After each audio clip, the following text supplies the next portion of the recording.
আসসালামু আলাইকুম, কেমন আছেন আপনারা সবাই? আলহামদুলিল্লাহ আমরা কিন্তু ভালো আছি।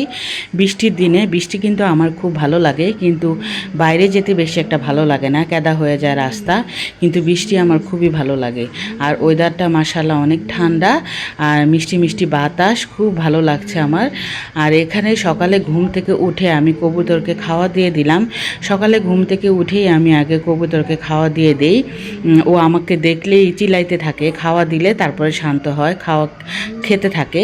আর এই যে সকালের ওয়েদারটা মাশাআল্লাহ অনেক সুন্দর, মেঘলা মেঘলা আকাশ। আমার এই আকাশটা খুবই ভালো লাগে। আর এখন ঘুম থেকে উঠে ভাবতেছি নাস্তা বানাবো। মেয়েরা এখনও ঘুমাচ্ছে, আর নিধির বাবাকে ঘুম থেকে উঠাই দিব। বরাবরের মতো আমি সকালে ঘুম থেকে উঠে আগে নাস্তা বানাই, তারপরে নিধির বাবাকে ঘুম থেকে উঠাই, তারপরে দুজন মিলে একসাথে নাস্তা করি। আর এই যে আমার রান্নাঘরের অবস্থা, আমি কিন্তু টান্নাঘর সব পরিষ্কার করছি। আর আজকে আমার অনেক কাজ, ভাবছি যে বিছনা চাদরটা উঠে তোষকটা ভালো করে ঝাড়ু দিয়ে ঝেড়ে নিব। মাঝে মধ্যে এগুলা না ঝাড়লে হয় কি, তোষকের কোনায় কোনায় ময়লা জমে যায়। এই যে আমি তোষকটা উঠায় কিন্তু ভালোভাবে ঝেড়ে নিছি। আর আমার বিছনা চাদরগুলা সব নষ্ট হয়ে গেছে, 2টা চাদর আছে মাত্র। আর এই চাদরটা বের করতে চাচ্ছিলাম না, নিধির বাবা বলল যে বের করে ফেলো, এগুলা রেখে তুমি কি করবা ইউজ যদি না করো। তাই ভাবলাম যে বের করে ফেলি। আর চাদর 2টা ময়লা হয়েছে, কাপড় আবার চুবাইলাম। আর এই যে এখনও কিন্তু বৃষ্টি আসতেই আছে, 3-4 দিন অনবরত বৃষ্টি চলতেই আছে। যারা চাকরি করে তাদের জন্য কিন্তু অনেক অসুবিধা হয়।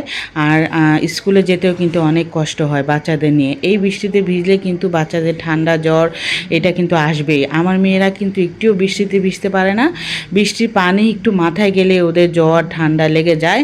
আর এই যে আমি রান্নাঘর কিন্তু ভালোভাবে মুছে নিয়েছি, ঝাড়ু দিয়ে মুছে নিয়েছি। এই যে আমার চাদরটা আমি গুছাই নিয়েছি, আর ঘরটা ভালো করে আমি পরিষ্কার করলাম। আর কাপড় চুবাইছি, ভাবছি যে এগুলা সব পরিষ্কার করে তারপরে কাপড়গুলো ধুয়ে ফেলবো। সকাল সকাল এই কাজগুলো করলে হয় কি, পরে যদি বাজার আনে না তাহলে আর কোনো কষ্ট হয় না।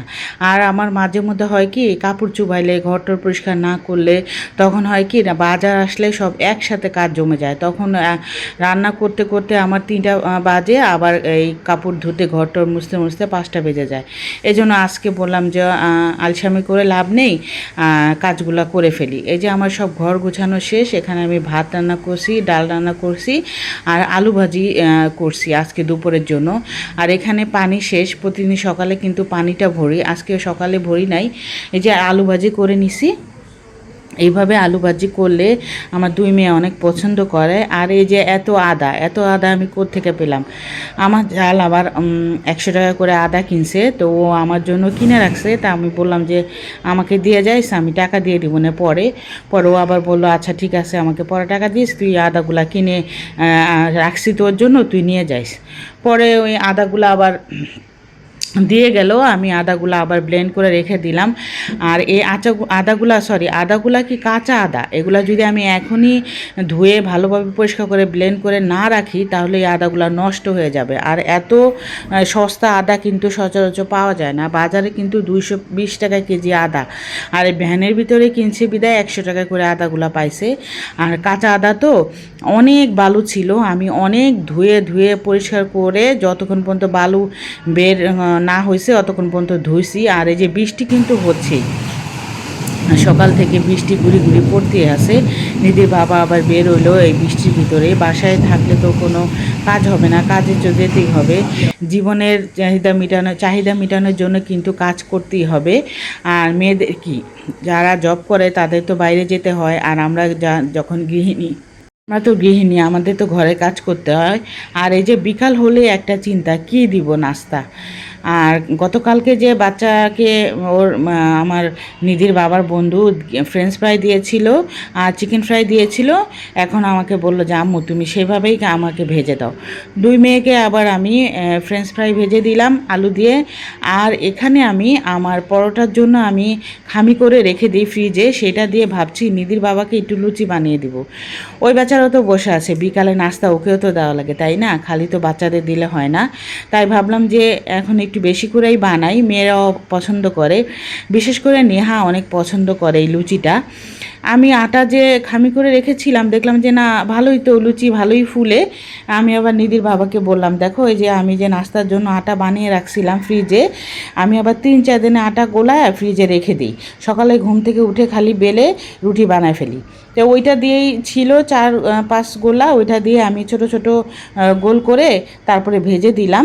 ওরা আবার খুব মজা করে খেলো। আর ফ্রিজের ভিতরে 2 দিন আগে আমি আবার সুজির হালুয়া বানাইছিলাম, সেই হালুয়াটা ছিল, সেই হালুয়া দিয়ে ভাবলাম ওরা খেয়ে নেবে আর নিধির বাবাও খেয়ে নেবে।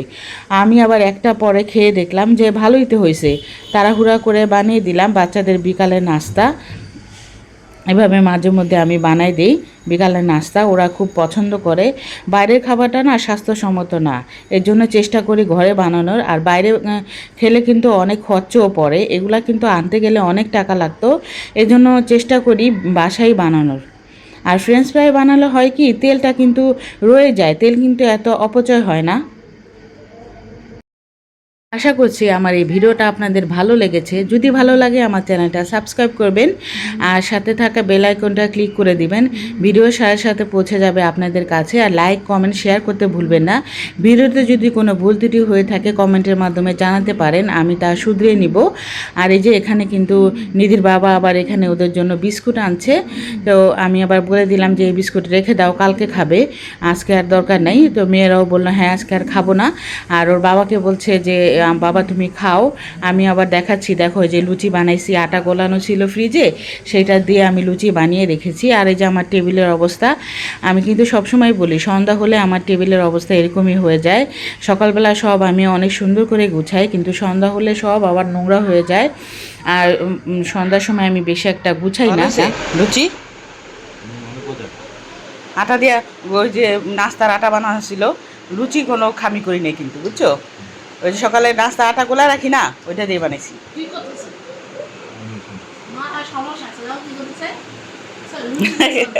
খাও, আর যেমনি মজা লাগে এটা খাও। এইভাবে আমাদের আজকে সাধারণ দিনটা পার হলো, সাধারণ রান্না আর সাধারণ দিন আলু ভাজি করেছিলাম, ডাল রান্না করেছিলাম। তো আজকের মধ্যে বিদায় নিলাম, সবাই ভালো থাকেন, সুস্থ থাকেন, আল্লাহ হাফেজ।